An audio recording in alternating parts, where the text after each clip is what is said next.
I had one counseling appointment, one time, when I was still living with my mother. And I went into my school counselor's office and I said, I'm hurting myself, I don't know why, I need help, I need help, I need help. And they called my mom, which was great.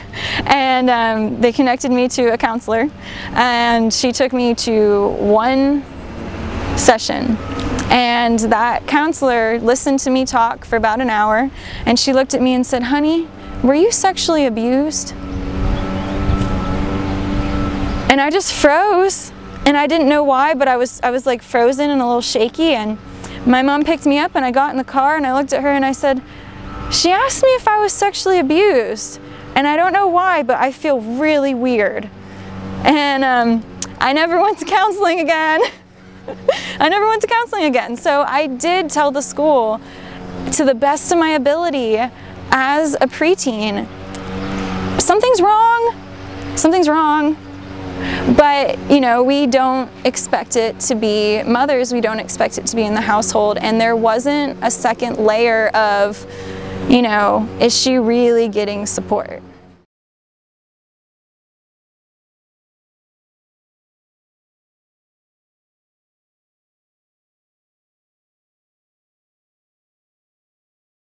These are adults. These are adult traffickers that are taking advantage of our most priceless commodity in our world and our future, and that's our kids.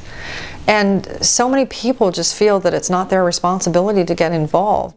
It's almost like the unwanted child you don't want to acknowledge you have.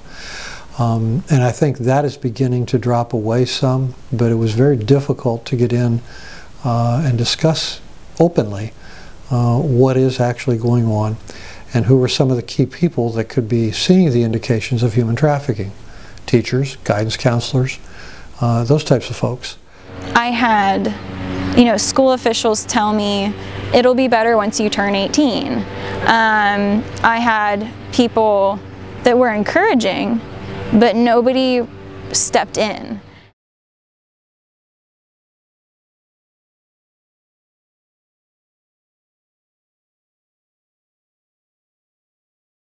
We want to get out to our younger children, and especially with them understanding making appropriate and healthy relationships with people, pretty much through the internet for the most part, because that's where a lot of the human traffickers are actually going to be seeking to find people is on the internet.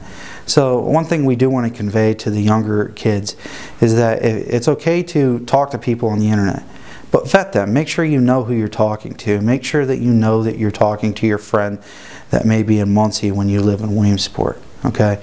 Because there could be times when you think that you could be talking to Jimmy from South Williamsport, and you're not actually talking to Jimmy from South Williamsport who's 14 years old. You're actually talking to a human trafficker that's 39 and is trying to get you to come to a place so he can take you. And when you're a toddler, a child, an adolescent, a young adult, you're so much more easily manipulated by an adult than what we would even think of or conceive. And oftentimes children cannot report what's happening to them, and that's why we need to empower ourselves to understand what the markers are and to get people help when they appear to be struggling, so that a licensed professional can help them understand where they need support, what may or may not have happened to them, and they can start their process of healing.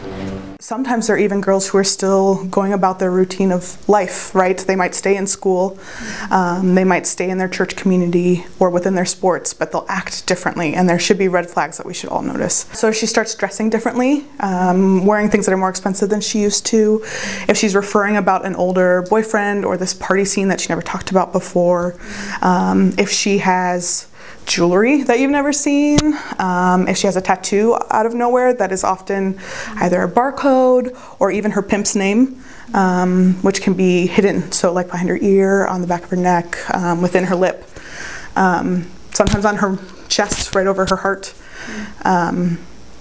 yeah, and if she just kind of disappears, she's not keeping the normal schedule that she used to keep, she's really exhausted during the day because she's out working all night.